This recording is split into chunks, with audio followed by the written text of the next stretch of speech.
듣고들과 함께 영화를 통해 교양을 넓힙니다. 듣고 보는 듣보 영화 지금 시작합니다. 큐. 안녕하세요. 안녕하세요. 안녕하세요. 네, 저는 오늘 진행을 맡은 야채곱창 야곱입니다. 달달보름입니다. 네, 시에나입니다. 반갑습니다. 반갑습니다. 반갑습니다. 오늘 콘텐츠 특집이죠. 네, 오늘은 제가 처음 진행을 맡았는데 네. 제가 요즘 되게 관심 있게 관심을 많이 가지고 있었어요. 네. 있었던 그 주제로 콘텐츠를 골라왔는데요. 일단 시작하기 전에 제가 질문을 좀 먼저 드리고 싶은 게 있어요. 네. 혹시 그 두 분 약간이라도 나만의 작은 미신 같은 거 혹시 있으실까요? 뭐 시험 전에는 뭐 미역국 안 먹는다 이런 거 있잖아요. 엄마들이 늘 이야기하던 거. 네. 아니면 뭐 특정 숫자를 뭐 피한다던가. 아니면 뭐 타로나 사주 뭐 이런 것 중에 네. 나랑 좀 잘 맞았다 이랬던 거 음. 있던 게 있는지.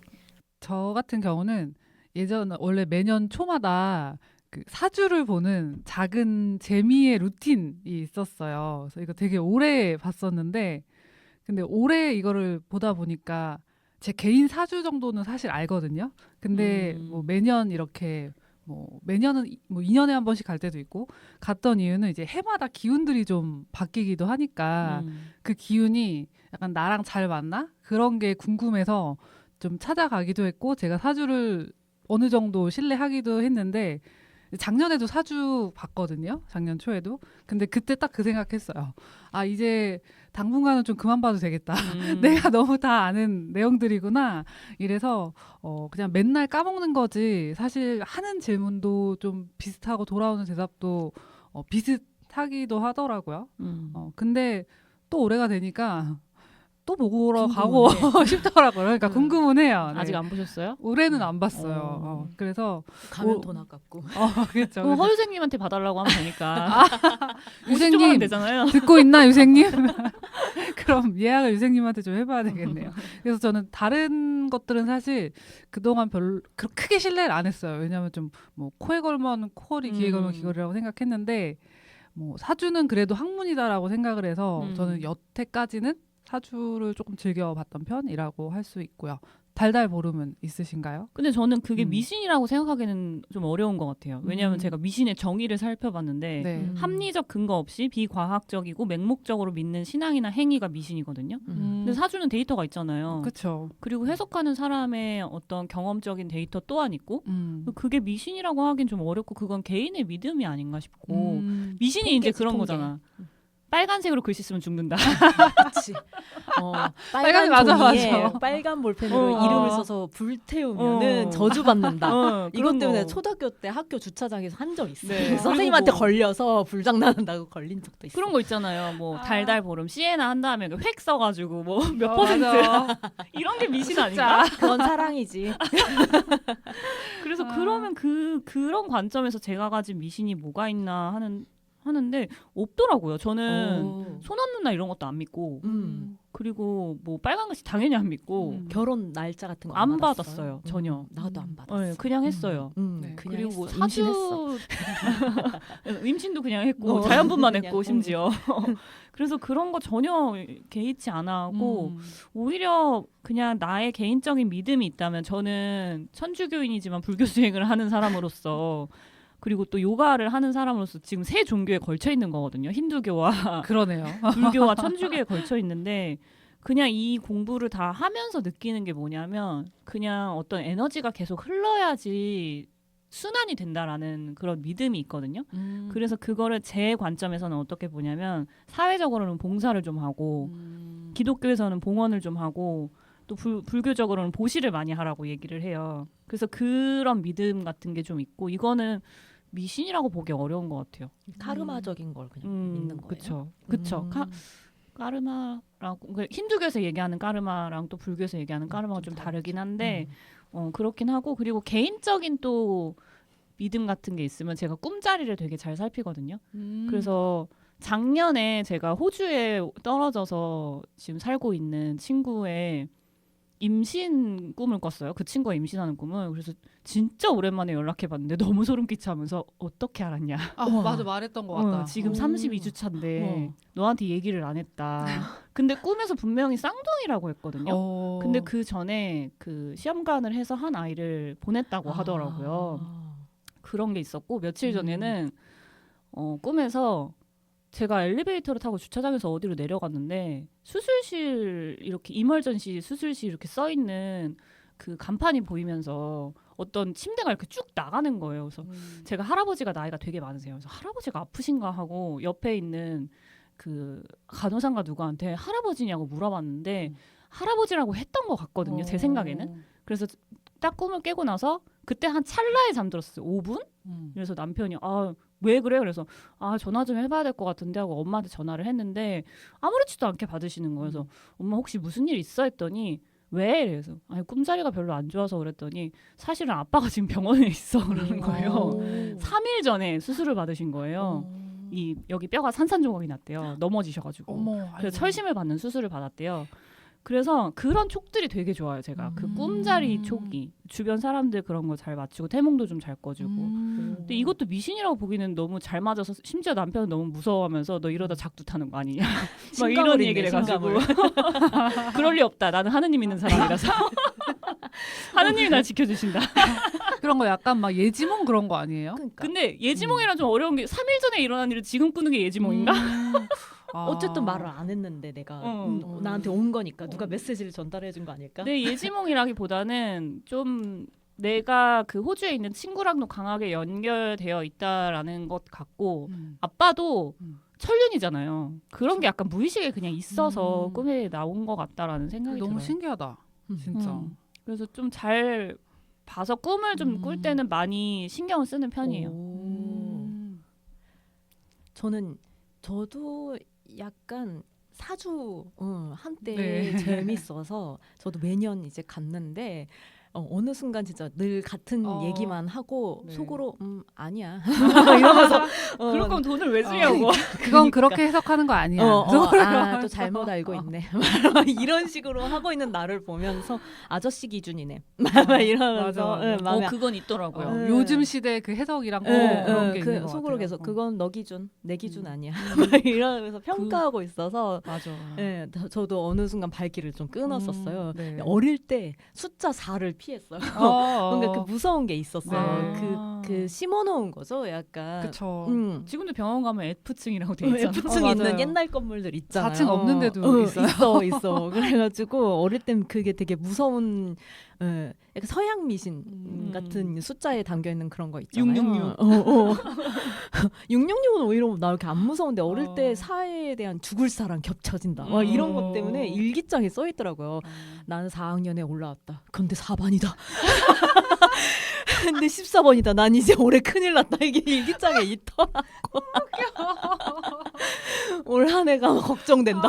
이게. 그런 생각은 했던 것 같아요. 일기장에는 적지 않았던 것 같지만 그런 생각을 했던 것 같아요. 무서웠단 네. 말이에요. 그래서 14층에 사는 것도 무서운 거야. 아파트 14층이었는데. 제가 지금 14층입니다.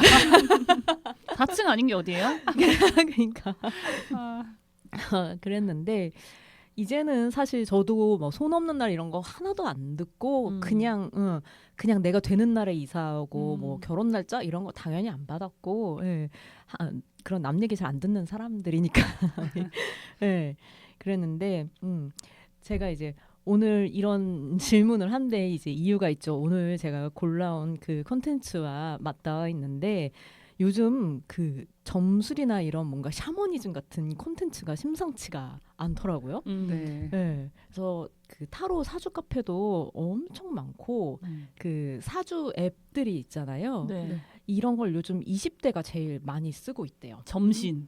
점신, 포스텔러 뭐 이런 것들 있죠. 뭐 20대요. 별자리도 막 보고 이게 계속 전년 대비 이렇게 증가하고 있다라고 하더라고요. 20대 사용자가. 네. 그리고 유튜브나 그 뭔가 스레드나 이런 데 보면 또 막 무당이 브이로그도 하고 있고 타로 리딩하는 막 라이브 방송 막 이런 것도 많고 네. 이런 막 사주 같은 거 봐준다고 짧게 막 이렇게 그냥 공짜로 봐드린다 댓글 달면은 네. 막 이런 식으로 하는데도 젊은 사람들이 상담 요청을 엄청 많이 하더라고요. 그래서 국내 점술 시장이 공식 집계만 1조 4천억 원이라고 하네요. 그래서 와. 비공식까지 합치면 10조 원에 육박한다는 추산도 있대요. 그래서 내가 돈 벌 수 있는 기회가 있구나. 버릇 많아. 작두잖아요. 꿈으로 꿨다고 봐주면 돼. 그리고 요즘 그 재밌는 게 또 MG 무당 이제 이런 게 등장을 한 거예요. 맞아요. 저도 그래서- 아는 사람 한 분 있어요. 진짜? 그래서 신내림 과정이나 굿하는 거 자체도 막 브이로그 올리고, 그래서 막 염색하고, 막 요즘 패션 입은 그런 청년이 무당이고 박수 맞아. 무당이고 요런 힙한 영성 문화로 네. 재정이 되고 있다고 합니다. 그래서 이 두 분께 여쭤보고 싶은 게 왜 지금 이게 다시 유행하는 것 같은지.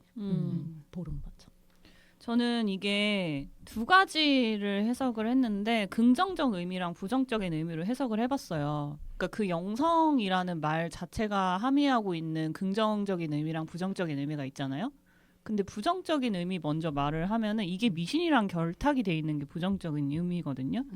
그래서 세상살이가 만만치가 않기 때문에 이제 할 거 다 해봤는데 어떤 개선의 의지가 없으면 그때 사람들이 찾는 게 기복인 것 같아요.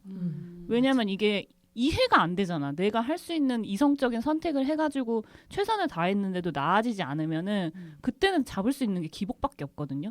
그러면 당연히 이런 게 뜰 수밖에 없는 상황인 거고, 조금 긍정적인 의미로 봤을 때는 그 지난번에 영화 우리가 빛이라 상상한 모든 것에서 얘기했었는데, 어두울 때 빛이 가장 잘 보이고 원래 어둠 속에서 희망이 떠오른다 그러잖아요. 그러니까 그 동짓날이 끝나면은 다시 밤이 짧아지는 것처럼 그런 시대에 살고 있는 것 같아요. 그래서 사람들이 조금 긍정적 의미의 영성으로 봤을 때는 진짜 마음속에 영적인 어떤 성장이 이루어지고 있는 거 아닌가?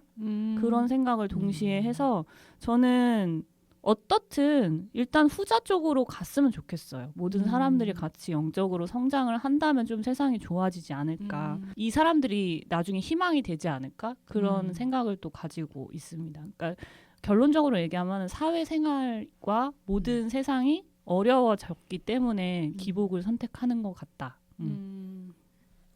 저는 생각해 보니까 사람들이 생각할 시간이 좀 많아진 것도 한몫했다고 생각이 들더라고요. 그러니까 예전에는 당장 오늘 하루 몸을 써서 먹고 사는 게 좀 급급했다면은 지금은 이제 몸보다는 좀 머리를 쓰고 싶어 하고 최소한의 노력으로 효율을 내고 싶어 하는 그런 시대이기 때문에 또 한방도 많이 사람들이 노리기도 하잖아요. 그래서 문제는 이제 과정을 좀 생략하고 결과를 많이 쥐고 싶어 하니까 그 사이에 공백이 좀 뭐 불안으로 많이 채워지는 것 같아요. 그래서 내가 될까? 뭐 이 방향이 맞나? 그런 의구심이 머릿속을 많이 괴롭히기 때문에 또 선택을 하지 않았나 싶기도 하고, 그러니까 요즘 유행하는 샤머니즘이 저는 좀 그 개인의 정신적 내비게이션이나 약간 뭐 안정제 같은 역할도 해준다고 생각을 해봤어요. 그래서 정답에 대해서 좀 확신을 주고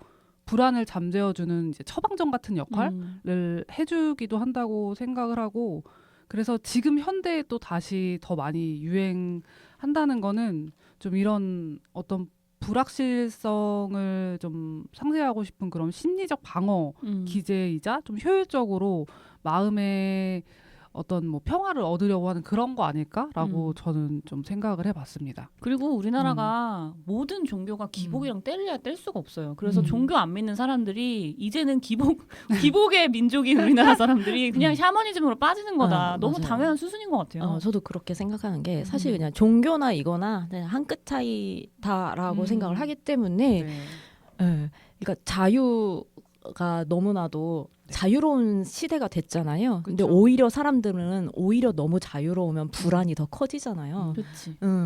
선택지는 많은데 맞아요. 근데 그 안에서 또 내 맘대로 환경이 막 되는 것 같지가 않아서 불안들을 이제 잠재우기 위한 그냥 극약 처방으로 자꾸 이제 쓰는 거죠. 그래서 아까 보름이 이야기한 그런 영적인 그 영성이 그냥 발달하는 것 정도로면 이게 긍정적으로 볼 수 있는데 그렇지 않지. 그냥 도피처로 음. 회피하려고 계속 미신.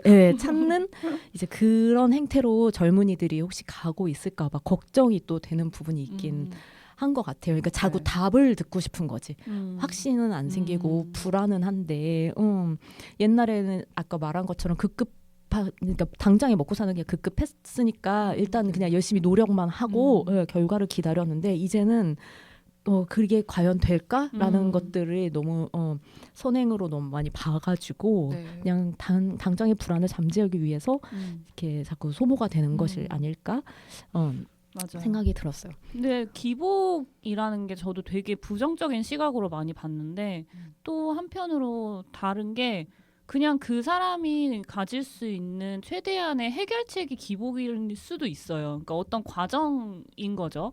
그래서 가장 가까운 예시로 저희 시어머니가 계신데 저희 네. 시어머니는 교회를 열심히 다니시면서 그 남편과의 관계를 개선하기 위해 우리 남편 바뀌게 해주세요라는 기도를 항상 드리거든요. 그 처음에 그게 너무 이해가 안 가는 거예요. 어머님이 바뀌시면 아버님도 바뀌실 것 같은데라고 자기가 생각을 말아야지. 했는데 근데 어머님 입장에서는 그게 어머님 마음을 위로할 수 있는 가장 최선의 방법인 거예요. 그래서 거기서 더 나아가면 물론 좋겠지만 그거는 내가 어머님을 바라보는 판단인 거고 어머니 입장에서는 그게 그냥 방편일 수 있겠다 그렇게 바라보고 있어요. 그것까지 안 하면은 정말 어머니 힘들어지신다. 근데 진짜 왜 결혼하고 갑자기 종교 생기는 아줌마들 되게 많거든요. 이게 너무 막막하고 막 남편은 그대로고 아이도 마음 같지 않고 이제 이러다 보면 내가 정말 이렇게 의지하고 붙잡을 게 그것밖에 안 보이는 순간이 있는 것 같아요. 자, 그런 흐름 속에서 이 디즈니 플러스가 이걸 정면으로 건드린 프로그램을 만들었어요. 제목이 바로 운명전쟁 49인데요. 이 프로그램이 제작진들 이름만 봐도 사실 좀 약간 기대가 되더라고요. 일단 작가가 흑백요리사 1, 2를 썼던 모은설 작가예요. 아 그래서 느낌이 비슷했구나. 그리고 뭉찬 시리즈나 예전부터 아주 유명한 그 고인물의 예능을 만들어왔던 황교진 CP, 맞아요. 유수연 PD가 뭉친 거라서 그러니까 흑백요리사 같은 그 포맷을 약간 점술로 가져왔죠. 이 포맷을 좀 간단히 설명드리면 무술인, 역술가, 뭐 타로 마스터, 심지어 약간 주술사도 나오더라고요. 49인의 운명술사가 출전을 해서 다양한 미션을 수행하는 서바이벌 예능이에요. 그리고 각자가 가진 스킬도 되게 다양해요. 그러니까 신점, 뭐 사주 타로 기본이고 그 영타로 뭐 이런 것도 있고, 네. 아까 말한 족상이 너무 웃겼는데, 근데 그럴 수 있을 것 같아. 맞아. 나 내 발바닥 쳐다봤잖아. 그거 보면서. 나도 봤잖아. 잘 안 보여. 그치 나만 본 거 아니지? 잘 안 보여서 네 번째 발가락 막 이러면서. 그래서 이런 이제 미션들이 뭐 수술 부위 맞히기, 그리고 이제 논란이 됐던 망자의 사인 맞히기, 이제 이런 것들이 나옵니다. 그리고 진행자들이 나오는데요. 이제 전현무, 박나래, 박하선, 뭐 신동, 강지영 씨 이런 분들이 나와가지고 이제 채점을 해요. 잘 맞췄냐, 맞아요. 누가 더 근접하게 맞췄냐 이런 것들을 평가를 하죠. 이 모은설 작가가 이런 말을 했다고 해요. 운명을 읽고 풀이하는 해석자인 만큼 다른 사람의 운명은 보면서 자기 앞날은 왜 불안해하는지 그 인간적 고뇌를 담으려고 했다고 합니다. 그리고 이 황교진 CP가 섭외 과정에서 그 제작진의 사적인 비밀이 막 드러날 정도로 출연자들 그 실력 검증이 되게 치열했다고 하더라고요. 이 프로그램이 화제만큼 논란도 좀 많았어요. 얘기해 보자면, 그러니까. 그 순직 소방관과 순직 경찰관의 사인 맞히는 이제 미션이 나왔는데 사실 이런 걸 좀 미션거리로 삼는다는 것도 당연히 논란이 되겠죠. 근데 그게 문제가 아니고 섭외 과정에서 문제가 있었던 것 같던데. 그렇죠. 맞아요. 이게 영웅 다큐 식으로 뭔가 만든다. 휴먼 다큐 만든다는 식으로 동의를 했더니 무당 예능에 나왔다라고 이제 유족들이 반발을 했어요. 뭐 이 외에도 뭐 출연자 중 한 명이 이제 뭐 투자 사기 혐의로 수사 선상에 뭐 올라 있다라는 이야기도 있었고, 뭐 미션 조작 의혹도 있었고 뭐 나중에 자도 못 맞춰서 뭐 힌트 줬다 이런 논란도 좀 있었고 그 1회에 또 이호선 교수가 네. 나오잖아요. 심리 상담 하시는 분이 네, 나왔는데 맞아요. 바로 하차했어요. 하차를 했어요. SNS에 자교의 지심이 막 이라는 사자성어 남기면서 그건 개신교라면서요. 네, 맞아요. 애초에 나오면 안 됐지. 그러니까 자기도 이런 프로인지까지 몰랐다 음. 이거예요. 그래서 앞으로 좀 더 자기가 좀 맞아요. 고심하고 책임감을 느끼면서 임하겠다 이런 식으로 남기더라고요. 그리고 또 이제 박나래 씨도 네. 워낙에 요즘 논란이 있는 사람이 나오니까 그런 논란도 있었죠. 박나래 씨는 그분이 신들리신 것 같고 그분은 모르시는 게 없으시더라고요. 옷을 그리고 너무 옷도 무당인 줄. 네. TPO에 충실했다. 정말. 부담스럽더라고요. 네. 좀, 그리고 너무 무서워 이걸 계속해가지고 안 무서워지더라고요. 네, 그리고 이제 뭐 미신 조장한다, 또 검증 안 된 걸 사실처럼 소비하게 만든다, 막 이런 말들도 있었어요. 근데 또 이렇게 논란이 많았는데 월간 그 디즈니 플러스 활성 이용자가 그 전년 대비 58.3% 급증했다고 합니다. 역대 최고를 찍었대요. 대박. 저도 이거 원래 계정이 남편이 쓰던 게 있었는데 전 안 봤거든요. 근데 남편한테 아이디 좀 줘봐. 그래서 이것 때문에 저도 봤어요. 저도 한 달 결제를 이거 어. 저 끊었다가 초반에 이제 계속 보고 있다가 끊었어요. 더 이상 볼 게 없다 했는데 이거 다시 보고 싶어서 다시 결제를 한 경우고, 그래서 무빙 이후 처음으로 400만 명 선을 돌파했다고 합니다. 말이 많았던 이유도 인기가 많아서 그랬던 것 같기도 하고요. 네. 논란을 일부러 사실 알면서도 제작진이 그 정도 네. 논란이 일어날 거라는 걸 모르겠냐고요. 다들 베테랑인데. 이거는 그럴 수밖에 없어요. 그 비슷한 걸로 신들린 연애가 있었잖아요. 그치. 근데 그거는 그들의 연애를 봤던 거라서 막 음. 기본적으로 여기서 나오는 것처럼 누구 점을 봐주고 이런 거는 맞아. 별로 없었기 때문에 큰 논란이 없었는데 그쵸. 이건 이거는 정면 돌파지. 당연히 우리나라 문화에서 그럴 수밖에 없어요. 그러니까 알면서도 이제 밀어붙이는 데에 음. 그런 자신감이 사실 있었겠죠. 그래서 두 분 어떻게 보셨는지, 기억에 남는 장면이 있는지 네. 나눠봤으면 좋겠는데, 이걸 또 아직 못 보신 분이 있을 수도 있으니까 완전 결정적인 막 정답 스포 여기는 살짝 네. 비켜가도 좋을 것 같아요. 네. 먼저 시에는 저는 이거 보다가 이제 2라운드에서 술사들끼리 서로 1대1 운명 리딩 해주는 그 대결을 하잖아요. 근데 그 장면이 저는 좀 되게 기억에 남았어요. 근데 그 무속인들이 서로 앞날을 보지 않는 게 금기라고 하더라고요. 근데 전 몰랐는데 그 딱 탁자에 마주 앉았던 모습이 왜 인상적이었냐면은, 저는 그 장면 전까지 사실 좀 신점이나 무속은 좀 거리감 있다고 많이 생각을 해왔었어요. 근데 뭔가 보지 못한 존재를 느끼는 것에 대해서 좀 두려움도 어느 정도 있고, 뭐 나랑 완전 다른 부류의 사람이라는 그런 선입견도 있었던 것 같은데, 그 프로를 보면서 이제 그들의 이제 서사가 나온 거잖아요. 뭐 이들도 사람이구나. 싶죠. 저도 그거 되게 많이 느꼈고, 진짜 힘들었겠다. 너무 뭐 죽을 뻔하기도 하고, 그 길을 가게 되는 게 그냥 나한테 왔으니까 받아들인 운명이 아니라 이들도 자기 운명을 그렇게 하지 않기 위해서 막 했던 그런 서사들이 있으니까 눌림꽃 같은 엄청. 그렇구나 하면서 정말 딱 그 야곱님이 말했던 것처럼 그냥 다 똑같구나라는 거를 그 2라운드에서 저는 많이 느껴서, 좀 1라운드에서는 어떻게 보면은 약간 지극히 좀 쇼잉이구나라고 생각을 했는데, 이제 2라운드에서 보면서 이들도 사람이고 이것도 직업이 될 수 있겠다라는 거를 저는 좀 공감을 많이 하게 됐던 것 같아요. 그 신점이 그 사람만의 고유한 기운을 정확히 짚어내는 어쨌든 그 직관력의 그것이 되게 확장된 그런 범위인 거잖아요. 그래서 그 2라운드가 저는 보면서 제가 확 몰입하게 됐던 라운드였었고, 그리고 이제 후반에 유명 게스트 이제 3인 출연하는 그 장면이 있는데 부럽더라고요. 그니까 출연료 받고 복지 안 주고 내 전 봐주고.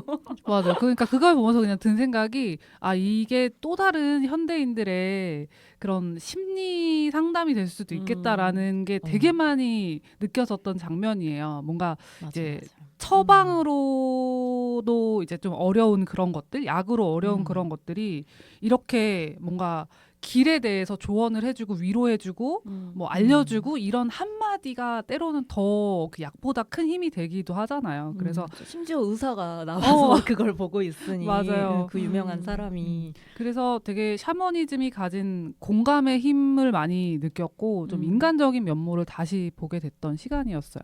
달달 보름은 어떤 부분이 인상적이셨나요? 일단 라운드별로 얘기하면은 저는 1라운드에서 이렇게 싸가지 없는 프로그램 처음 본다.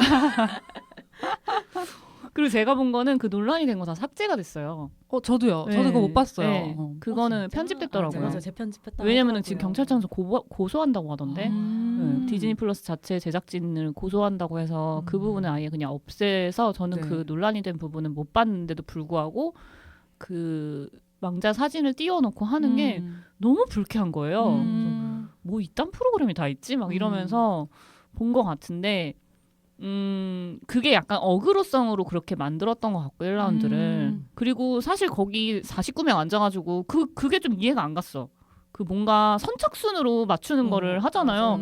저딴 걸로 하면 나도 버튼 빨리 눌러서 올라갈 수 있지 싶은 저도 거죠. 평가 기준이 계속 이게 맞아 싶더라고요. 왜냐면 예를 들어서 공정하게 하려고 했으면 10개가 있으면 10개 중에 누가 제일 많이 맞췄나 이렇게 가야 되는 거 아닌가? 그런 생각이 들어서 뭘 위해서 이렇게 했을까 싶어서 약간 의도가 들어간 것 같기도 해요. 그 작가들이 펼쳐지기 위한 2, 3, 4라운드의 어떤 그림들을 위해서 그렇게 한 것 같은 느낌도 좀 들어요. 서바이벌 작가분이 주변에 한 분 계신데 네. 그분 얘기 들어보니까 그런 떡밥들을 중간중간에 완전 조작은 아닌데 많이 깔아놓는다고 하더라고요. 작가들이 하는 일이 사실 뭐가 있어 거기서. 그런 거 만들어 놓는 거잖아요. 그쵸. 그래서 그게 조금 보여가지고 살짝 1라운드가 아쉬웠고 저는 2라운드가 오히려 짜쳤던 게 뭐야 이런 감동적인 거 연출하려고 일부러 저렇게 했나? 약간 그 생각이 들어서 거기서 약간 색안경이 껴지는 거야. 난 그 감동이 좋았잖아. 그렇구나. 그래서 메아조롱 잘생겼다. 걔 내 스타일이야. 너무 잘생겼어. 세상에 나. 여기서 이상형을 알게 되었다. 메아도령이 계속 나올 때마다 쟤는 잘생겼고 나왔나 보다. 그래서 그 생각하고 저는 눈째진 사람 좋아해요? 저 그런 스타일 좋아해요. 그리고 지선도령 있잖아요. 너무 네. 귀여운 거예요. 진짜 귀엽지 않아요? 귀여웠어요. 18살밖에 안 됐는데 그분이랑 같이 배틀 뜨셨던 분이 막 야 18살 얼라야. 지도 올라면서. 근데 맞아. 솔직히 신내림 받은 지 오래된 사람이 더 선배 아닌가 생각했는데 그건 있대요. 뭐야? 신기가 고인물이잖아요. 고인물들 빨리 그래서, 빠지잖아. 갓 내려야 진짜 그때가 좋다고. 그 잘 보시는 분들이 보면은 신내림 받은 지 얼마 안 된 분들이 좀 잘 맞추신다고 하더라고요. 그런 거 보면 근데 그거 보면서 약간 떠오른 소설이 있는데 성인아 씨의 혼모노 보면은 거기서도 비슷한 게 나오잖아요. 신내림 받은 지 오래된 선배가 바로 앞에 내 신을 뺏어간 거야. 그 애기 신 이 신이 저쪽으로 간 거야. 고등학생인데. 근데 약간 그 둘의 배틀을 보면서 그 소설이 갑자기 딱 떠오르는 거야. 뭔가 원래, 견제하는 것 같아서 종교도 오래 믿은 사람들이 오히려 너무 고여 있지. 영성은 파릇파릇한 사람들이 지금 막 좋잖아요. 이 자기 생각이 이렇게 새어 들어가잖아요. 맞아. 오래 믿으면 내 생각으로 판단을 하고 얘를 그대로 신의 뭐 이렇게 메시지로 받아들이질 않고 자꾸 내 생각으로 해석을 하는 그런 게 있듯이 여기도 무당이 내 매개체로 이렇게 뭔가 귀신 입장에서 쓰기에 자꾸 지 생각을 말하는 나 이렇게 말 안 했는데 이럴 것 같은 거예요. 맞아. 못 모를 때는 그런 거예요 하면서 그대로 이렇게 맞아, 전달하는 맞아. 이 메시지가 그대로 전달이 될 것 같은 느낌이 그쵸. 있더라고요. 그리고 이게 직관력이 크다 보니까 이게 텍스트화 되면은 내 해석이 들어가면 편집이 되거든요. 신의 메시지가 맞아. 아니라 이상하게 편집이 되는 자꾸 거지. 내 언어를 쓰게 되지. 그런 게 좀 그렇겠다. 있는 것 같더라고요. 그리고 4라운드가 팀전이었죠. 네, 팀전이었는데 거기서 조금 놀란 부분들이 많았었어요. 팀전 재밌었어요. 네, 왜냐하면 맞아, 재밌었어. 그때야 비로소 저는 저 사람들 그래도 뭐 좀 볼 줄 아네? 그런 것들이 되게 많이 보였던 부분들이 많았거든요. 특히 뭐 다복한 집안을 찾아라 뭐 여기서 희한한 걸 맞추더라고요. 정관수술 이런 걸 맞춰가지고 대박! 막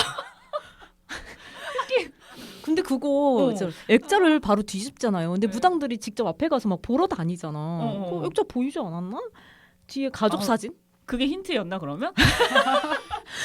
다니면 다 보였을 것 같아. 사람 때려 있는 사진을 바로 뒷면에 이렇게 하고 그랬나? 있는데. 맞아요. 액자를 세워놨던 걸로 예, 기억하고 예. 있는데. 아 그럼 슬쩍 봤을 수도 있겠다. 그러니까 결혼 사진인데 바로 뒷면에 가족 사진이 잔뜩 어. 있는데.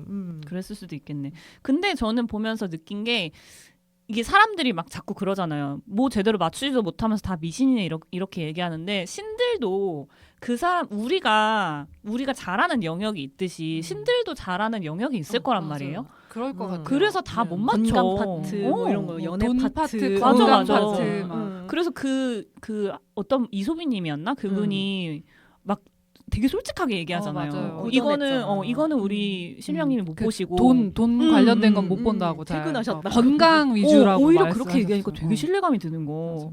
그래서 끝까지 보고 나서는 그래 저거를 다 맞춘다는 거는 진짜 이건 무리고 어떤 신도 그렇게 할 수 없고 그리고 어느 정도 나한테 맞는 거를 잘 취하면은 되게 훌륭한 상담이 될 수가 있겠구나. 그리고 마지막에 이제 망자빙의에서 구판 버리는 그 과정은 하나의 어떤 연극 치료 같은 느낌이 들었거든요. 그래서 그거랑 다를 게 없다. 그런 생각하면서 좀 본 것 같고 전체적으로는 정말 재밌게 봤습니다. 맞추는 재미. 음. 이게 저도 보면서 저는 1라운드는 이게 뭐야? 아니, 또라이 같은 방송이 있나 하면서 계속 봤는데 그러면서 이화를 봐. 근데 전 2라운드가 생각보다 저는 별로였거든요. 맞아 그래서, 나도. 너희 이야기 알고 싶지 않고 다시 맞춰. 맞춰보라고. 막 이러면서 누가 최강자야. 막 이러고서 봤는데 저도 팀전 보면서부터 오 하면서 그 이제 서사가 쌓여갖고 그 이제 그 유명인들을 불러서 할 때 이들도 그냥 또 다른 형태를 매개로 하는 카운슬러다. 네. 맞아. 다 그냥 진짜 직업이다라고 아까 말한 것처럼 그렇게 느껴졌어요. 근데 오히려 저는 이제 마지막 편을 보면서 좀 실망을 해서 제대로 안 봤는데 그때는 야 보는 둥 마는 둥 했거든요. 왜냐면 결국 그냥 이 그림 만들고 싶어서 다 떨어뜨리고 그러면 작가들이 이거 구판 하잖아요. 구판 버리는데 그럼 만약에 타로 마스터나 사주하는 사람이 거기 올라갔으면 뭐 했을 거예요? 애초에 다 떨어뜨리려던 그림이었구나, 답정너였구나 싶어가지고 그때 너무 많이 약간 뚝 떨어졌어요. 근데 그 중에서 그 이소빈님이 했던 잡기 붙은 마지막 파이널에서 그때 약간 저는 약간 소름 돋더라고. 그날 약간 잠잘 때 무서웠어. 진짜? 왜냐면은 그게 오히려 연출 같았는데. 아니야. 왜냐면 눈을 한쪽을 계속 끊임없이 떨고 있어. 깜빡이거든요. 맞아. 근데 그게 연기는 진짜 쉽지 않은 거고 저도 처음에 딱 그 사람 나올 때부터 눈을 왜 저렇게 한쪽만 깜빡여? 파르르 거리고 한쪽만 계속 윙크를 하는데 이거 연기해보려고 하서 이게 되냐? 안 된단 말이에요. 근데 그냥 원래 그 지병이 있는 사람을 모셨다가 그리고 그 하나사 첫 번째 하셨던 분은 그분이 그 가수였던 분이었잖아요. 네. 그분이 인스타에 올린 글을 봤는데 아무런 사전 정보를 주고받은 적이 없고 딸 아이 이름을 불렀을 때 정말 깜짝 놀랐다라고 얘기하더라고요. 그리고 나중에 자기도 기억이 전혀 안 나는데 방송 보고 알았다고 내가 이런 얘기를 했는지 그 얘기 하시더라고요. 그래서 이게 100% 믿을 수 있는 사실은 아니지만 원래 믿어야만이 믿을 수 있는 거잖아요. 그건 우리는 있죠. 색안경을 끼니까 믿을 수 없는 건데 그게 완전히 거짓말이라도 보기는 좀 어려운 부분도 있는 것 같아요. 근데 이 프로가 진짜 근데 듣다 보니까 대단하다고 느껴진 게 취향이 되게 다르거든요. 두 분은 2라운드 별로였고 전 좋았고 전 오히려 맞추는 게 별로였거든요. 근데 이런 다른 취향을 가진 사람들이 다 재밌다라고 이걸 본 거잖아요. 그러니까 진짜 뭐 힘이 대단하다라는 거는 진짜 확실한 것 같아요. 그래서 그럼 본격적으로 두 분이 좀 직접 그런 신점이던 사주던 타로던 경험하면서 좀 신기했다, 소름 돋았다 한 경험이 있는지 아니면 나는 없었다는데 지인 얘기 뭐 있었는지 한번 들어볼게요. 네. 먼저 시에나? 저는 신점을 20대 초반에 한 번 처음 본 적이 있어요. 근데 그때 이제 제가 보려고 본 게 아니라 아는 언니가 자기네 집안을 봐주는 이모가 있다고 얘기를 했어요. 근데 진짜 이모인지 아니면 그냥 이모라고 부르는 건지는 모르겠는데 제 친구가 그 언니랑 갑자기 거기를 간다는 거예요. 그래서 너도 가자 이래서 나? 막 이래서 저는 그때 이제 무서워했을 거 아니에요. 모태 신앙으로서 매주 교회를 열심히 뭐 독실한 신자까지는 아니었지만 교회를 다니고 있었던 이제 상황이었으니까 어쨌든 기독교 신자라는 정체성이 있잖아요. 그래서 사실 저는 좀 거부감도 들었고 무섭기도 했었어요. 근데 뭐 어쨌든 갔어요. 근데 이제 뭐 워낙 옛날이고 사실 내용은 잘 기억이 안 나는데 좀 놀래서 지금까지 그 기억에 남는 장면은 하나 있거든요. 그 있잖아요. 이렇게 눈 약간 이렇게 되신 것처럼 접신한 것처럼 막 이렇게 랩을 하시는 순간이 있었는데 갑자기 너희 할아버지가 뭐 바람을 펴서 어쩌고 저쩌고 하면서 막 그 할아버지의 저희 집안 얘기를 막 랩처럼 엄청 하시는 거예요. 근데 그게 사실 진짜 맞긴 했거든요. 왜냐면 저희 그 외할아버지가 좀 한창이던 그 시절에 이제 꾼이셨구나. 일본에서 돈을 좀 많이 버셨어요. 그러니까 그 시절에서는 이제 돈을 좀 많이 벌고 사업 가고 하면 뭐 이렇게 살림도 막 차리고 그런 얘기들이 많이 있었잖아요. 근데 그게 저는 실제로 사실인 걸 알고 있었는데, 근데 그때는 저도 이제 20살이고 막 친구들이랑 갔는데 이분이 갑자기 내 가정사를 막 얘기를 하니까 저는 갑자기 그 순간 제발 그만해 이러고 그 생각만 너무 부끄러운 거예요. 그 친구들 앞에서 막 너네 외할아버지가 뭐 바람을 펴서 막 이런 얘기를 하니까. 그래서 진짜 그 내용을 듣지를 못하고 제발 거기까지만 해주세요 막 이 생각만 머리에서 계속 갖고 있었어요. 그래서 결국에는 뭐 그렇게 했던 뭐 근데 그때 할아버지가 돌아가신 지 한 1년 정도 됐을 그럴 시기였거든요. 그러니까 그런 뭐 어떤 영향이 뭐 내려왔다? 약간 그런 형식으로 말을 하셨던 것 같은데 잘 기억은 안 나요. 아마 마지막은 구타라는 얘기였을 거예요. 놀아드려야 된다. 그래서 한번 그게 무슨 얘기였는지 지금 좀 궁금은 이제 하긴 한데 어쨌든 그때 그래서 운명전쟁 보고 나서 신점을 그간 신뢰해오진 않았지만 한번 보러 가고 싶다. 그런 생각을 좀 했습니다. 보름은 있으신가요? 저는 신점은 없고요. 네. 근데 완전 친한 친구 할머니가 되게 유명한 무당이었어요. 지금 이제 돌아가셨는데 네. 노태우 대통령의 굿을 해줄 정도로 그러니까 그 원래 다 정치랑 네. 연관이 돼 있잖아요. 그쵸. 무당이. 그 정도의 그런 힘을 가지신 분이셨어서 한때는 정말 잘 나가셨는데 그 할머니의 사례를 제가 예전에 방송에도 몇 번 얘기했었던 적이 있어요. 친구랑 저랑 맨날 놀이터에서 담배 피다가 막 술 마시고 거기서 담배 피다가 들어가고 그랬는데 야 너네 할머니가 네 담배 피는 거 모르냐? 너네 할머니 신모신다며 그 정도는 알지 않아? 제가 막 당돌하다. 나고 근데 할머니가 몇 번 가족들한테 그 얘기를 한 적이 있어요. 뭐 개고기 먹지 마라, 큰일 난다. 근데 개고기 할머니 몰래 먹고 오다가 교통사고 나고, 뭐 그 할아버지도 계셨어요. 할아버지는 위에 계시고 할머니는 밑에 그 신당이 있어가지고 거기 계셨는데 저는 그 집에 여러 번 놀러 갔지만 한 번도 할머니 계신 데는 들어가 본 적이 없거든요. 네. 근데 할아버지가 할머니 몰래 가셔서 과일을 몇 점 주워 먹으셨는데 네. 입이 돌아가신 거예요. 어머, 할머니가 먹지 말라고 그렇게 말씀하셨는데 이렇게 말을 안 들으시지 할아버지? 그래서 그런 소소한 사례들이 좀 있었고 친구가 20대 때 좀 남자친구를 아프게 보냈어요. 네. 그래서 너무 힘들어했는데 할머니가 그거를 위로해 주시려고 망자 빙의를 해가지고 친구한테 이렇게 얘기해줬던 기억이 나요. 저는 그걸 보지 못했고 친구가 나중에 얘기를 해줬는데 얘가 어떤 식으로 갔는지 할머니 잘 모르는데 얘가 어떤 문제를 가지고 있었는지 할머니 입으로 다 얘기를 하더라. 이거는 얘가 맞는 것 같다. 근데 마지막에 이제 잘 살아라 난 떠날게 뭐 이렇게 해서 보내줬다고 하더라고요. 근데 저는 그것도 친구한테 굉장히 큰 위로가 됐을 거라고 생각하고 그때 아마 할머니 아니었으면 친구가 살아가기 좀 어렵지 않았을까 싶은 생각도 들어요. 그리고 저는 사주나 타로는 한 번 재미로 좀 제대로 본 적이 있었는데 그때 뭐 자식운이 많다 그랬나? 그런 얘기 하더만요. 여기서도 뭐 불의 성향을 가져가지고 퍽하면 임신되는 성향이라고 막 제가 그런 몸이래요. 되게 자식 그게 많대요. 근데 그때 제가 다난성 난소증후군이 있어서 그럴 리가 없는데요 라고 했는데 아니래요. 2-3년에 한 번씩 애가 들어오는 사주라고. 근데 이게 그 자식이라고 하는 게 사주에서 현대적으로 해석하면은 진짜 새끼일 수도 있는데 그거래요. 그 책이나 논문 같은 게 그런 거라 하더라고요. 그것도 그렇게 현대적으로 해석하는데 근데 제가 2, 3년에 한 번씩 책을 내고 논문을 쓰고 있잖아요, 지금. 그러네요, 진짜. 네. 내 새끼 같은 논문. 저는 그때 그 얘기 듣고 깜짝 놀래가지고 바로 미래나 하러 가야겠다 막 이러면서 그럴 일이 없는데 하늘을 말 버렸다는데 그럴 일이 없는데도 불구하고 괜히 무서워가지고 그랬는데 지금 와서 돌이켜 보면은 미래나 동절. 나를 어땠어?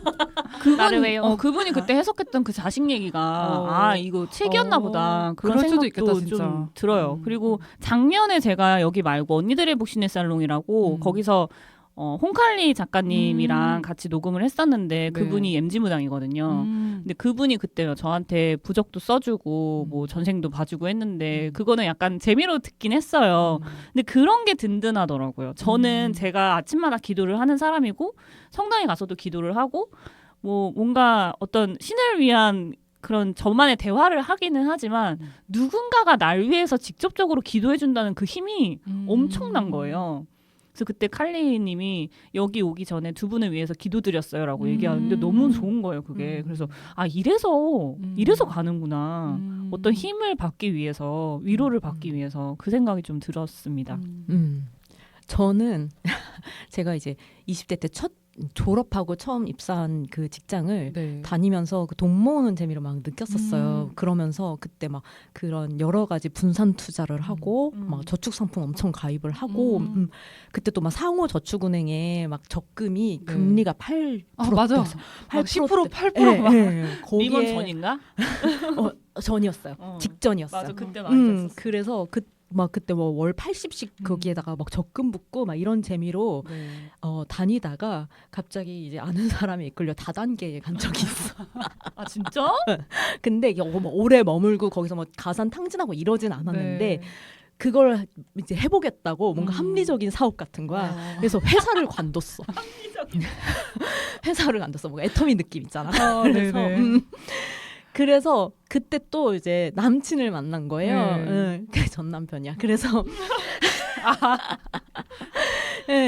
그 연애하면 돈 많이 쓰잖아요. 데이트하는데 돈 쓰고 하면서 그 저축 상품 다 깼어. 못 살아. 나의 돈을 흘러보내는 사람인가 보다. 그때 강남역에서 갑자기 그 천막 같은 데서 타로 보던데요. 거기 유명한 데 많잖아요. 홀린 듯이 이제 그때 한참 타로 그런 사주 이렇게 그런 포차 같은 데서 천막에서 보던 게 많았는데 홀린 듯이 들어가서 재물은 좀 봐주세요. 이렇게 딱 했는데 아직도 잊을 수 없는 그림이 딱 뒤집었는데 빵꾸난 양말에서 동전이 줄줄줄 새고 있는 거. 이런 타로를 믿지. 진짜 거꾸로 뒤집힌 양말. 너무 직관적이야. 동전이 다 떨어지고 있는 거예요. 너무하시네요, 금화가. 타로 여신님. 마상. 정신 차려라. 정신 차려라. 소름이 돋는데 더 이상 뭐 설명을 듣지 않아도 됐어. 네, 정신 차릴게요. 약간 이러면서 다시 다른 회사 바로 입사했잖아. 그 기억이 나고 그리고 제가 나중에 이제 일하다가 조금 이제 유대감이 생긴 그 서울대 교수님이 계셨는데 그 교수님이 심리학과 교수님이셨어요. 근데 그 교수님이 이런 얘기하면 안 되는데 자기같이 약간 드센 사람들은 뭐 신점 이런 거 안 맞는다. 사주 봐라 이러는 거예요. 그래서 내가 천주교 신자에다가 심리학 교수로서 사실 이런 거 얘기하면 안 되지만 충무로에 유명한 사주집이 있으니까 추천받아서 이제 가본 적이 있었어요. 근데 그 뒤로 난 신점 안 맞는 사람이구나라고 생각하면서 좀 점을 본 적이 없었는데 그 회사 다니면서 하도 신풍역 도련님이라고 너무 잘 본다라고 홍보하고 다니는 그 친한 그 동료가 있어서 그때 뭐 깝깝한 일들도 있었고 그 이제 회사 간두고 이제 강사를 시작하려던 참이었는데 내가 이걸로 잘 해먹고 살 수 있을까라는 불안감이 막 있을 때여가지고 점을 처음으로 보러 갔었어요. 갔는데 제가 강의를 이제 해보려고 하는데 이게 이걸로 잘 먹고 돈을 벌어 먹고 살 수 있을까요? 이제 물었는데 한번 뭐 쌀 뿌리고 뭐 하더니 애들을 가르치는 모습이 보인다. 하는 거예요. 아닌데? 성인 가르칠 건데요? 그리고 뭐 하다가 막 뭐 하는 모습이 보인다 하면 계속 아닌데? 계속 아닌데 계속 이런 거예요. 그래서 뭐 이제 소금 뿌린다 가면 무당이. 너 셋째는 딸이라고 했는데 내가 아닌데? 그래서 저 안 생기는데 그때 저 난임 판정을 받았거든요. 둘째를 난산해서. 뭘 셋째야. 그래서 아닌데? 계속 아닌데 이랬더니 화를 내면서 너 내 말 듣지도 않을 거면서 왜 왔냐고. 너 조울증 같은 그런 거니까 뒷산이나 다니라고. 잘 맞춘다. 오, 조울증 잘 맞추네. 완전 잘 맞았지. 그 신분년 도사요? 근데 그 뒤로 네. 성인 강의 하고 싶은데 자꾸 청소년이나 이런 강의만 자꾸 들어오는 거예요. 자리가. 난 기업 강사 되고 싶었는데 학교 강의를 그렇게 하게 되더라고요. 그래서 매운명이었나 보다. 그래서 약간 가끔씩 그 사람 말이 이제 떠오를 때가 있기는 해요. 그냥 그 정도? 그래서 타로 그 양말이 최고였어. 자, 그래서 이제 제가 이제 약간 그 차이점 뭐가 다른가 이걸 간단히 좀, 네. 좀 준비해봤는데 사주 같은 경우는 이제 태어난 연원일시 이런 걸로 내 기둥으로 운명 구조를 읽는 동양 철학이죠. 근데 얘들도 읽는 얘네만의 논리 체계가 있고 사실 통계적으로 많이 쌓여 있잖아요 데이터가. 그 이게 10년 단위로 대운의 흐름을 그 예측하는 그래서 대운에 대한 그거를 좀 예측을 잘하는 사람 그걸 잘 푸는 사람 있죠. 이 사람의 성향과 앞뒤를 잘 푸는 사람 이게 사주를 좀 잘 보는 사람인 것 같아요. 근데 그거 맞지 않아요? 저는 만세력 보면은 대운 흐름 되게 정확하던데. 저도요. 네. 저도 대운 보면은 진짜 왁왁 막 이래. 이번에 대운 흐름이 바뀌었는데 정말 집이 거의 날아갈 뻔한 그 경험에서 약간 지금 살짝 벗어났거든요. 근데 그 10년 전에는 결혼을 했었어요. 그러니까 그게 되게 잘 맞고 공교롭게도 남편 시기랑도 되게 잘 맞더라고요. 대운의 흐름 시기가. 이게 인생이나 늘 풍파였어서 사실 모르겠더라고. 근데 얘네가 이제 인생 전체 약간 지도 같은 거죠. 맞아. 근데 뭔가 누가 들으면 그러면은 내 인생이 이미 이럴 거라고 다 정해져 있는 건가 싶은데 또 사주가 약간 그렇게 해석을 하지는 또 않아요. 맞아요. 그게 중요한 포인트인 것 같아요. 네. 이게 너는 이런 성향의 사람이고 만약에 자식운이 많다고 하더라도 그거는 내 선택인 거야. 그래, 그게 문서로 풀릴 수도 있다니까. 아니면 뭐 진짜로 막 많이 생기는데 중절 수술을 하고 뭐 이런 거에 대한 이야기를 하기도 하고 네, 선택에 따라 결국 달라진다라는 그 약간 열린 결말이 있어요. 그래서 너가 지금 대운이 있다면 지금 준비를 해야 되지 이때 대운이 있더라도 너가 준비 안 하고 노력 안 하면 넌 아무것도 없는 인생인 거야라는 게 이제 있어가지고 내가 하기에 따라 달라진다라는 게 있는 전제하에 있는 게 사주고 이제 타로 같은 경우는 이제 78장의 카드를 쓰는 서양 점술이죠. 근데 얘는 유효 기간이 좀 짧아요. 그래서 당장 눈앞에 약간 벌어질 일들을 맞추는 용도로 쓰는 거예요. 맞아. 긴 점을 보진 않아요. 2년 내에 미래를 잘 본다 하더라고요. 그래서 당장 진짜 3에서 6개월 정도가 제일 이렇게 잘 맞춘다 하고 저처럼 동전 다 떨어지고 있는 것처럼. 그래서 이직 제안 들어왔어요. 이거 받을까요? 잘 될까요? 이런 질문들은 오히려 타로가 잘 맞는다고 하더라고요. 그래서 연애를 그래서 좀 많이 점치러 가는 거예요. 젊은 사람들이 썸 타고 있는데 이 사람 어떨까요? 뭐 이런 것들 있죠. 이런 걸 좀 잘 맞춘다고 해요. 그래서 즉각적인 구체적인 질문에 최적화된 거고 신점은 이제 다들 잘 아시겠지만 과거를 좀 더 잘 맞추죠. 그래서 사실 미래는 이제 자기 막 자기가 풀어서 자기 얘기하는 그 무당도 좀 많은 것 같아요. 그래서 막 갑자기 막 몰라 뭐 그래서 저 돈은 벌까요? 막 이러면은 로또를 같은 번호로 계속 해봐 언젠간 되겠지 막 이런 얘기를 한다니까. 그건 저도 알고요. 그래서 뭔가 논리적인 이런 거 없고 진짜 감촉 이제 이런 걸로 귀신이 해주신다 화경 보여주신다 이렇게 해서 당연히 그럴 수밖에 없을 것 같아요. 신이 있더라도 그 신들을 미래까지 보지는 못하잖아요. 이 사람의 선택에 따라서 달라지는 거니까. 귀신이 그쵸 거기가 그리고 이런 얘기도 예전에 들었었는데 무당한테 들어오는 신은 잡신이라고 사실 되게 큰 힘을 가진 신들이 아니다. 잡신들이 봐봤자 그냥 옛날에 이랬네 저랬네를 보는 거지. 근데 가끔 저 그런 얘기도 들었었는데 뭐 이순신 장군 신이 온다든가 그러면 엄청 이제 기운이 세가지고 장군신 오는 거에 대한 맞아요. 잡신들도 있지만 그런 거에 따라 또 달라진다고. 그런 거랑 이제 악귀 드는 거 이런 것들은 또 다른 영역의 또 이야기더라고요. 그러면은 이제 사실 점수를 이렇게 사주나 이런 거 보는 거 말고도 각자 네. 사람마다 내가 타인을 좀 파악하는 좀 자기만의 방법이 있잖아요. 그리고 뭐 사주 요즘 관심들 많으니까 만세를 펼쳐가지고 그걸로 보는 사람들도 있고 너 불사주야 막 이렇게 너 불사주구나 이렇게 파악하는 사람도 있고 또 MBTI도 있고 그래서 두 분은 약간 타인을 파악할 때 이렇게 아까 이렇게 보름이 촉이 있다고 한 것처럼 약간 내가 좀 눈을 본다 아니면 이런 냄새가 난다 하는 거 보는 나만의 스킬이 있는지 궁금하더라고요. 저 그런 거 없어요. 진짜 없어요. 진짜? 기준이 없고 그냥 진짜 오로지 촉인데 음. 그 촉이 어디서 기인하는 건지 모르겠어요. 잘 맞는 것 같아요 그 촉이. 근데 이게 촉이라고 하기 그런 게 그냥 나의 선호인 것 같아요. 그냥 저 사람 별로야, 저 사람 좋아 이런 선호인 것 같아서 나랑 잘 맞느냐 안 맞느냐. 네. 그게 어디서 기인하는지는 전혀 모르겠어요. 왜냐하면 그 전에도 보면은 그 사람 좀 별론 것 같아라고 얘기할 때 왜라고 하면 명확하게 얘기하기가 되게 힘들었거든요. 그럼 그냥 나랑 안 맞는 거지 그 사람이 나쁜 사람은 아니에요. 그래서 저는 그런 기준이라는 거는 사실 별로 없고 그걸 굳이 따지자면 그런 것 같아. 저 사람과 나와의 인연은 아닌 것 같다라는 그 촉이 발동을 하는 거지. 그 사람 자체가 이상한 사람이다라는 거는 판단하기 어려운 것 같아요. 그건 진짜 그럼 선호도다. 네. 안 맞는다 하는 걸 앞으로 인연이 가지 않겠다라는 걸 내가 점친 게 아니라 사실 그냥 지내지 말아야지라는 나의 다짐인 거잖아.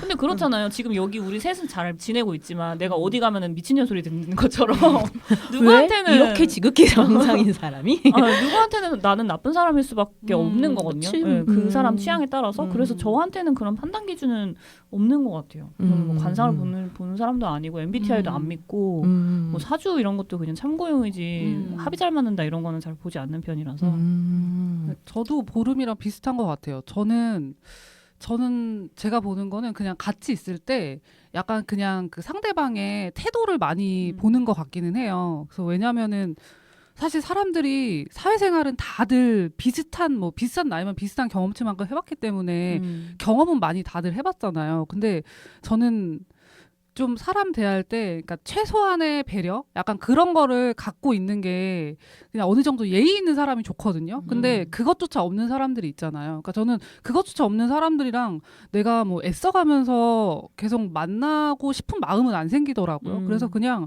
만났을 때 좀 서로가 서로에게 좀 어떤 태도로 대하는지 그냥 그런 경험들을 그냥 믿고 거기서 그냥 시너지가 좋으면 같이 가고 뭐 서로 안 맞으면은 뭐 이렇게 되는 것 같아요. 좀. 그러니까 그 태도라는 것도 되게 애매한 게 내 기준인 거잖아. 그렇죠. 그래서 선호가 될 수밖에 없는 그렇죠. 내가 선호하는 태도. 그러니까 결국에는 그렇죠. 저는 뭔가 나 관상 보나 이렇게 뭔가 생긴 걸로 네. 쎄한데 이런 느낌이나 얘 지금 가식인데 아니면 돈 좀 벌겠는데 오래 살겠네 이런 생각을 막 할 때가 있어요. 신기하다. 근데 그게 뭐 완전히 뭐 다 맞춘다 막 이거는 아니지만 워낙에 그 사람 그런 느낌을 받는다고 해서 내가 막 캐묻질 않는 유형이라서 네. 오지랖을 안 피우니까 안 궁금해 사실. 그래서 그 사람이 서사가 안 궁금해서 네. 맞췄는지 안 맞췄는지 모르겠는데 난 맞은 것 같아. 난 확신이 있어. 그리고 저 MBTI 좋아하니까 그래서 그러니까 시에나님이 네. 예의를 차리는 사람을 좋아한다 할 때 그치 인프제는 예의 그래요. 저 예의 인프제예요. 중요하지 매우 중요하지 그리고 네. 인프제들 그 가식 떠는 거 되게 싫어해가지고 겉과 네. 속 맞아요. 다른 거 티를 나는 걸 되게 빨리 캐치한다고 생각을 하거든요. 그래서 약간 그런 것들에 대한 저 성향 같은 거 이 사람 약간 허세충이겠네 뭐 이런 것들이 되게 좀 대화한 지 얼마 안 돼서 그런 냄새를 맡는 네, 저 그런 게 있다라고 저는 생각을 해요. 약간 직관력이 있다라고는 생각을 하는데 제가 이제 관상 얘기를 왜 했냐면은 그 운명 정쟁에서도 제가 돈 냄새 나는 사람 얼굴을 잘 보더라고요. 네. 아니 그 다 맞춘 사람 있잖아요. 한 명 돈이 진짜 많았는데 모든 사람들이 저 사람은 돈이 많을 것이다라고 다 처음에 맞춘 나눠서 사람. 그 사람 입장하면서부터 저 사람은 돈 많네. 진짜요? 네, 그게 그림까지 갑자기 장면이 그려질 때가 있는데 저 사람은 지금 약간 막 부동산 같은 거 해가지고 그냥 들어오는 수익으로 골프 치러 다니는 장면이 생각이 났었어. 그게 화경 아니에요? 근데 근데 야곱님 작두 타시나요? 그리고 약간 저 사람은 뭔가 인테리어 디자인이나 뭐 IT 기업 같은 거 해서 돈 좀 벌게 생겼는데 뭐 IT 상인데 이거 무슨 상인데 이런 것들 좀 공대상 이런 거 있잖아요. 너드상 뭐 이런 상 야구상인데 말겠어. 난 전혀 모르겠어. 뭐 이런 진짜. 것들을 좀 보이는데 예전에 나이트 한참 다니면서 부킹할 때 보면은 직업을 그렇게 잘 맞았어. 아 진짜? 진짜 약간 그런 직관력이 좀 있으신가 봐요. 아니면 그때 사람을 너무 많이 만나서 분류화한 게 아닐까 통계. 데이터에 의한. 관상도 그리고 통계니까. 그리고 약간 그거 있잖아요. 쎄하다고 범죄인의 상 그런 거 있잖아요. 역시 뭐 관상이즈 사이언스란 댓글들이 달리는 사람들의 그 상들이 비슷한 그런 게 있잖아요. 이게 눈 300안 그거라고 얘기를 해요. 그래서 이 상 300안이라는 게 타인을 내려다보는 그 눈알. 그리고 하 300안은 반항적이고 승부욕이 강한 기질이라고 관상에서 본대요. 그리고 이 서양 쪽에서 더 많이 그렇게 하긴 하는데 악당들이 이제 매부리코가 많다. 걔네는 매부리코 되게 멋있게 보지 않나? 성형하는구나. 빌런 중에 이제 매부리코로 표현을 하는 것들이 많다. 특히 애니메이션 같은 데에서.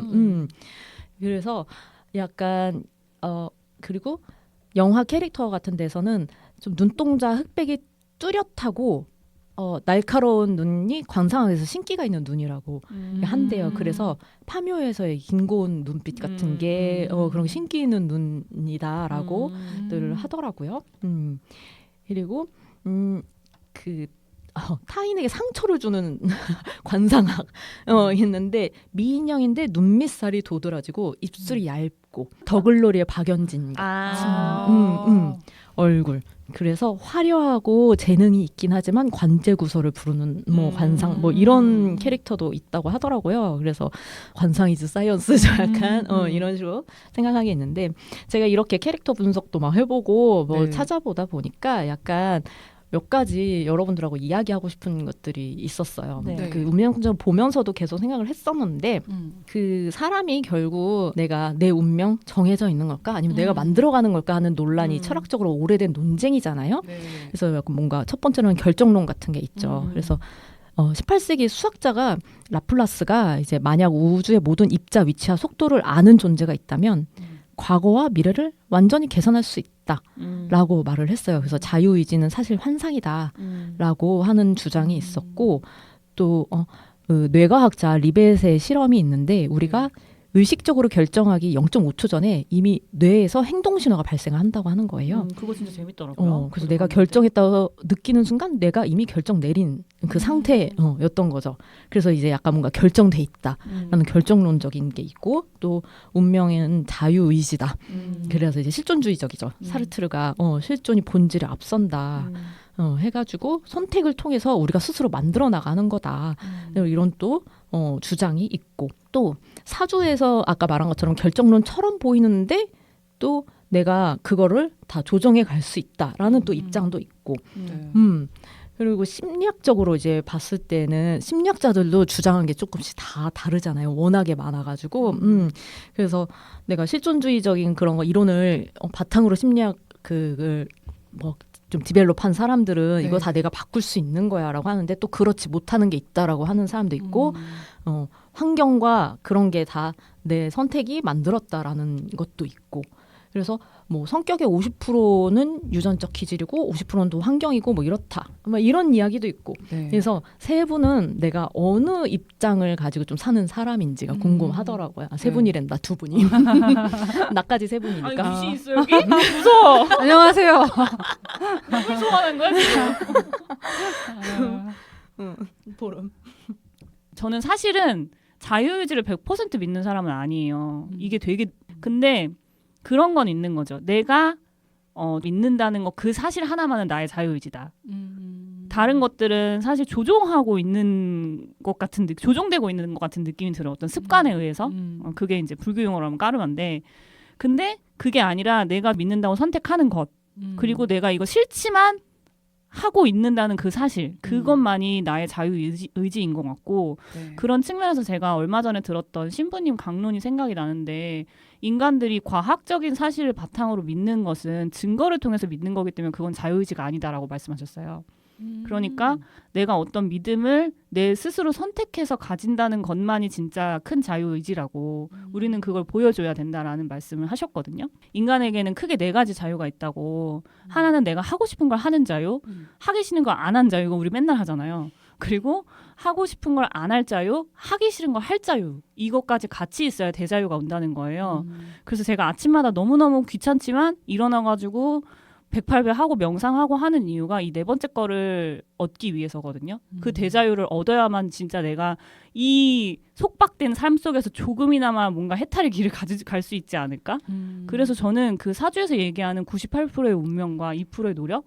요 정도를 믿는 것 같아요. 그 2%가 근데 굉장히 크다라고 생각해요. 자유집착녀 아니에요? 자유집착요? 저는 예전에는 저는 완전히 내 운명은 내가 만들어간다가 지배적이었어요. 예전에는. 그래서 누가 감히 내 미래를 만들어? 약간 막 이런 입장이 있었는데 근데 최근 한 1, 2년 사이에 생각이 완전 좀 바뀌었어요. 그러니까 그 영화 컨택트 보면은 이제 주인공이 미래를 아는데 그냥 그 길을 선택해서 가잖아요. 그냥 그것처럼 저는 운명이라는 게 그냥 이렇게 나의 어떤 인생의 설계도일 수도 있겠다라는 그런 생각이 좀 많이 들어서 그러니까 예를 들면은 제가 지금 이제 말하는 직업을 가지고 있는데 결과적으로 나는 강사든 뭐 사기꾼이든 어느 쪽으로든 말을 하는 도구로 삶을 살았을 것 같다. 이런 큰 방향성은 어느 정도 이미 정해져 있는 게 아닐까 싶고 그리고 또 지금 관점으로 그래서 보면 뭐 그래도 미래가 운명이 정해져 있으니까 대충 살자 이런 숙명론이랑은 또 좀 다르게 오히려 나한테 예정된 그 운명을 그냥 가장 멋지게 잘 만나기 위해서 내가 이 순간을 충실하게 살아야 한다고 생각을 하고요. 그래서 운명이 나를 만약에 기다리고 있다면 뭐 어떤 게 날 기다리고 있다면 그냥 나는 꾸준히 만나기 위해 걸어간다. 그래서 운명을 바꾼다기보다는 그냥 가장 나다운 모습으로 그 운명을 조우하는 그냥 과정이 아닐까? 약간 그런 생각을 요즘은 했어요. 이게 또 언젠간 바뀔지 모르겠지만 그래서 요즘은 좀 그렇게 생각을 해봤어요. 야곱님은 어떻게 생각하세요? 저도 어릴 때는 네. 내가 만들어가는 거지 막 이랬었는데 네. 아닌 것 같아요. 저는.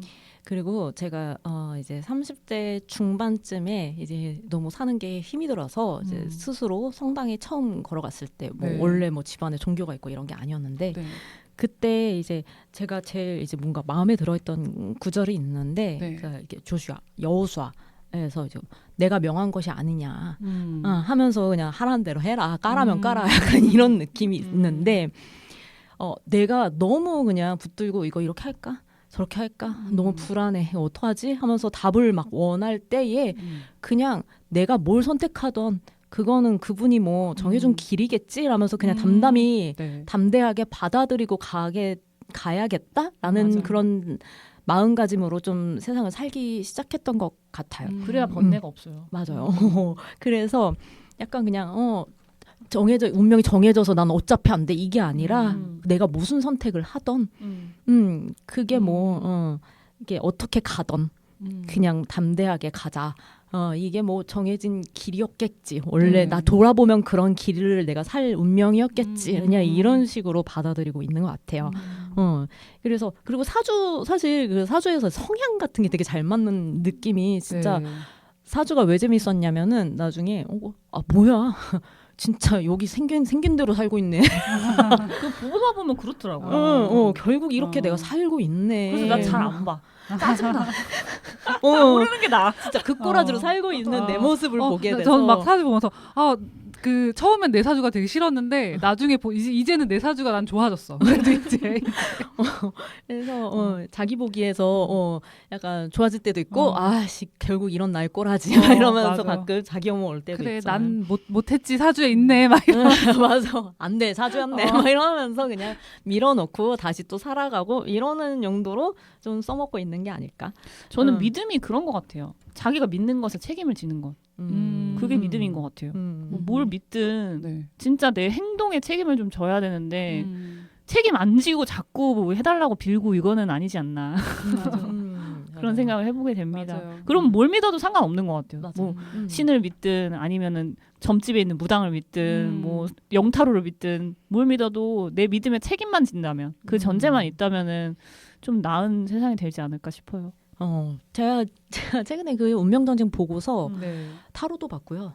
사주도 봤고 빠르시네. 심점도 봤어요. 아 진짜요? 네. 진짜 제가- 어디서 보셨어요? 근데 그게 보려고 본 게 아니라 타로를 네. 보러 갔는데 네. 그 타로 보시는 사람과 신점 보시는 사람이 결혼해서 같이 살고 있는 어머, 거예요. 어머. 거기 그래서- 어딘가요? 그래서 거실에서는 가봐야 그분이 되겠다. 절하고 있고 방으로 들어가면 타로를 볼 너무 수 재밌다.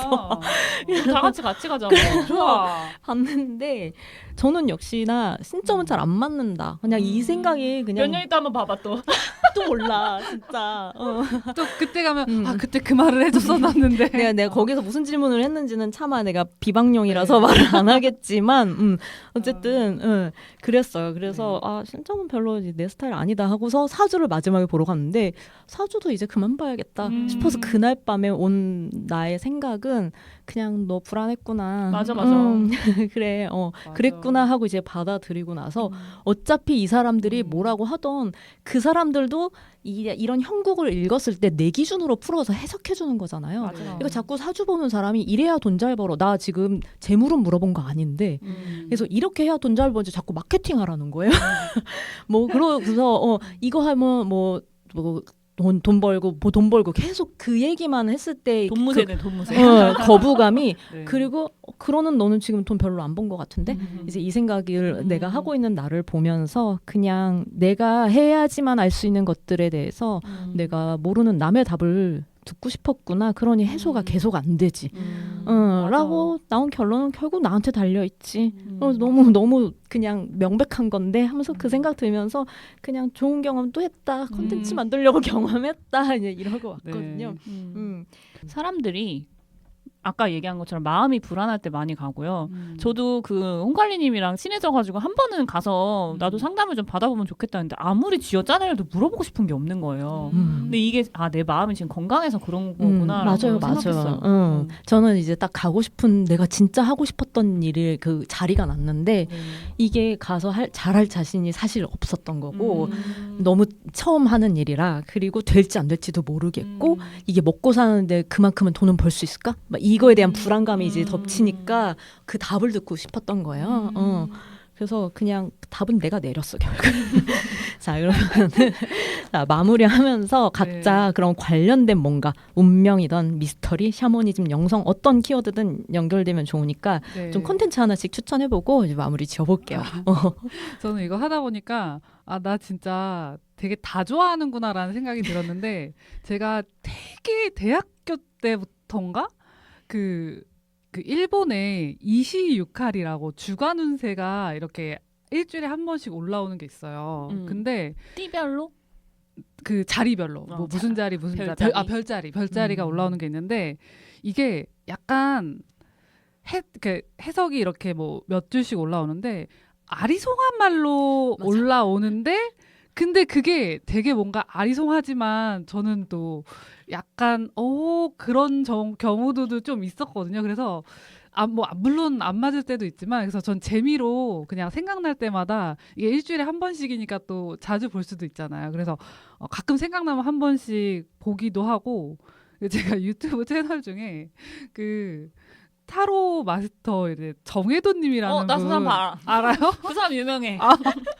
그분 그러니까 저는 사실 전 타로를 그렇게 신뢰하진 않았거든요. 근데 이상하게 이분 채널은 되게 그 뭐라 그래야 되지? 길게 말하지 않고 그러니까 뭔가 막 이렇게 늘리잖아요. 사람들은 그게 아니라 진짜 딱 간결하게 핵심만 딱딱딱 그 짚어주는 느낌이 있어요. 그래서 유튜브에 타로 되게 많은데 막 엄청 시간 긴 것도 많고 막 그런데 막 듣다 보면 사실 뭔 소린지도 모르겠잖아요. 근데 이분은 진짜 딱 뽑힌 그 카드 3-4장만 딱 리딩 해주고 마는데 되게 신뢰가 가더라고요. 저도 심심할 때 그분 거 보는데 네. 되게 그러니까 편하게 편집이 돼 있는 게 1번부터 뭐 7번까지 이렇게 있으면은 몇 장 뽑으셨어요 하면은 밑에 바로 연결이 돼요. 그걸로 사번 바로 갈 카드 수 몇 있어요. 번. 그러니까 이렇게. 쓸데없이 그걸 계속 안 봐도 되고 내가 딱 뽑은 것만 딱 보고 끝낼 수 있어서 되게 효율적이다라는 생각도 들었고 오 재밌다라는 생각을 해서 저는 이 두 가지를 네, 좀 은근히 보고 있었더라라고 이야기할 수 있어요. 보름은요?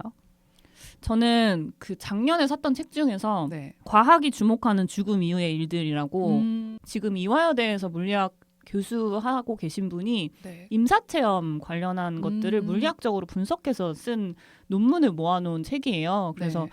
사실 이게 영성에 주목하다 보면 한도 끝도 없이 신비주의로 빠져버리는데 이게 신비주의라고 생각하는 게 무지해서 그런 거거든요. 그래서 과학적인 원리가 궁금해가지고 그 책을 구입을 해서 읽었는데 네. 이런 거 안 믿어라고 하시는 분들이 좀 읽으면은 그래도 믿으라는 얘기보다는 이런 세계가 있다라는 거를 좀 알 수 있지 않나라는 생각이 들어서 추천을 드리고 네. 그리고 저는 티벳 밀교에도 되게 관심 많거든요. 그게 음. 신비주의랑 되게 많이 결합되어 있는데 거기서 하는 것 중에 그 꿈수행, 꿈요가라는 게 있어요. 그게 제가 꿈을 잘 꾸는 이유 중에 하나가 제가 자각몽을 되게 잘 꿔요. 그 촉감, 뭐 그리고 뭐 후각, 뭐 청각 다 느껴요. 그래서 저는 꿈속에서. 그래서 그런 게 약간 꿈수행을 하는 사람의 어떤 그 있더라고요. 그 가이드라인이 있으면 그걸 따라가는 사람이 원래 그게 되는데 제가 어릴 때부터 그게 됐어요. 그래서 그게 너무 궁금해가지고 그 티벳 잠각 꿈요가를 좀 보면서 그러면서 좀 꿈이 더 선명해진 것 같고 꿈속에서 직관을 되게 많이 받고 뭐 예지몽 이런 건 아닌데 어떤 내가 고민이 있을 때 그거를 품고 자면은 뭔가 메시지를 주는 것 같은 느낌이 들어서 이것도 추천드려봅니다. 저는 좀 더 다른 이제 눈으로 그 이번에 그 무당을 보면서 아까 제가 카운슬러 같기도 하고 뭐 한다 네. 했잖아요. 또 굿을 벌리는 것도 예전에 그냥 돈 벌려는 뭔가 수단처럼 뭔가 보였는데 이게 그냥 하나의 의식이고 카니발이고 뭐 이런 거니까 이런 동양 그 무당들의 그 도구라든지 그 네. 방법 그 어떤 것들을 행했는지 이게 좀 나온 드라마가 있어요. 귀궁이라고 육성재 씨. 네. 근데 저는 그거 좀 보다가 말았는데. 저도 보다가 뒷부분에서 좀 꾸역꾸역 보긴 했어요. 그게 좀 힘을 잃더라고요. 초반에 재밌게 흘러가다가 뒤에서 조금 힘을 잃긴 하는데 네. 약간 무당들 이런 거 쓰는구나. 화경이라는 거 진짜 이게 거울 막 비추는 거울도 있어요. 네. 막 그 거울로 보고 막 이런 연장들을 막 여러 개 써요. 네. 그리고 이건 이럴 때 쓰는 거구나. 막 이런 거 보면서 좀 그런 걸 좀 아는 재미, 동양무속에 대해서 좀 알아가는 재미들과 그런 신화적인 이야기들, 이무기나 이런 것들이 좀 재미있더라고요. 그래서 끝까지 다 안 봐도 되니까. 그 드라마에서 그 견우와 선녀라는 드라마 있어요.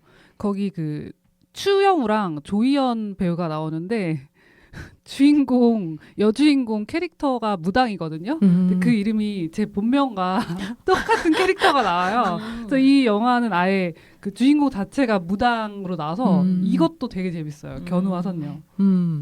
자, 그러면 우리가 다 볼진 모르지만 이런 컨텐츠 추천해 보면서 이야기 나눠보도록 마무리하도록 할게요. 그래서 결국 우리가 점술이든 사주든 타로든 우리가 진짜 원하는 건 좀 괜찮을 거야라는 뭔가 확신이 아닐까요? 그래서 그 확신은 근데 남이 줄 수 있는 게 아니더라고요. 네, 내가 날 믿어야죠.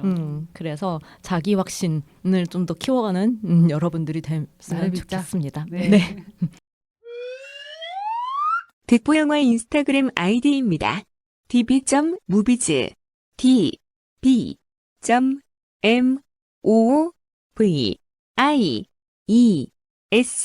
많은 관심 부탁드립니다.